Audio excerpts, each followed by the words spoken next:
दोस्तों अब से 7 साल पहले ही चाइना अपनी वायुसेना के लिए J-20 स्टेल्थ फाइटर जेट को बनाकर तैयार कर चुका है। लेकिन चाइना एक और स्टेल्थ फाइटर जेट को बनाने की कोशिश में लगा हुआ था। इस फाइटर जेट का नाम J-31 होने वाला है। चाइना J-31 फाइटर जेट को स्पेशली अपनी नौसेना और एक्सपोर्ट करने के लिए बना रहा है और पिछले साल ही पाकिस्तान की तरफ से बताया गया था कि हम चाइना के J-31 फाइटर जेट को खरीदेंगे। J-31 फाइटर जेट को लेकर उम्मीद इस बात की जा रही थी कि चाइना इस फाइटर जेट को 2030 के आसपास तक ही बनाकर तैयार कर पाएगा, लेकिन चाइना ने 6 सालों पहले ही इस फाइटर जेट को बनाकर तैयार कर लिया है।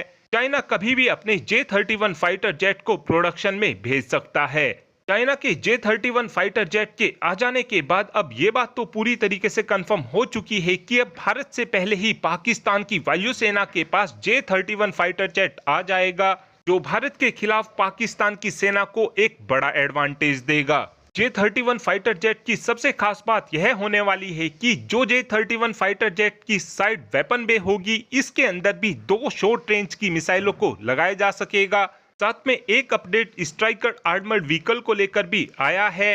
इस समय हमारी सेना अब फाइनली अमेरिका के स्ट्राइकर आर्मर्ड व्हीकल को खरीदने का फैसला ले चुकी है। पहले स्ट्राइकर व्हीकल को लेकर बताया ये जा रहा था कि हमारी सेना 300 के आसपास स्ट्राइकर व्हीकल को खरीद सकती है, लेकिन अब ये नंबर धीरे धीरे ऊपर जा रहा है। जहां पर पहले हमारी सेना 300 से 350 स्ट्राइकर आर्मर्ड व्हीकल को लेना चाहती थी, अब बताया ये जा रहा है कि हमारी सेना 530 के आसपास स्ट्राइकर व्हीकल को लेना चाहती है। और इन 530 स्ट्राइकर व्हीकल को लेकर भारत की तरफ से प्लानिंग ये की गई है कि इन 530 स्ट्राइकर व्हीकल को हम 10 बटालियन में बांटेंगे। स्ट्राइकर व्हीकल को अमेरिका TOT के साथ भारत में बनाने के लिए भी अब तैयार हो चुका है, लेकिन अमेरिका के स्ट्राइकर व्हीकल की वजह से DRDO द्वारा स्वदेशी टेक्नोलॉजी के दम पर बनाए गए WHAV व्हीकल के भविष्य पर एक बड़ा असर पड़ने वाला है। इस समय देखा जाए तो जो हमारा WHAV व्हीकल है वो कई मामलों में अमेरिका के स्ट्राइकर व्हीकल को बीट करता है।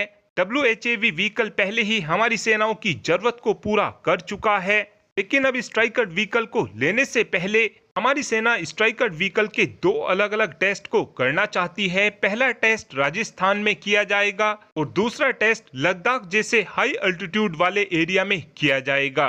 लेकिन इस व्हीकल के इंजन को लेकर हमको बड़ी दिक्कतों का सामना करना पड़ सकता है, क्योंकि इस व्हीकल के अंदर जो इंजन लगा हुआ है वो केवल 300 हॉर्स पावर का ही इंजन लगा हुआ है, जो हमारी सेना की जरूरत के हिसाब से बिल्कुल आधी पावर को जनरेट करता है।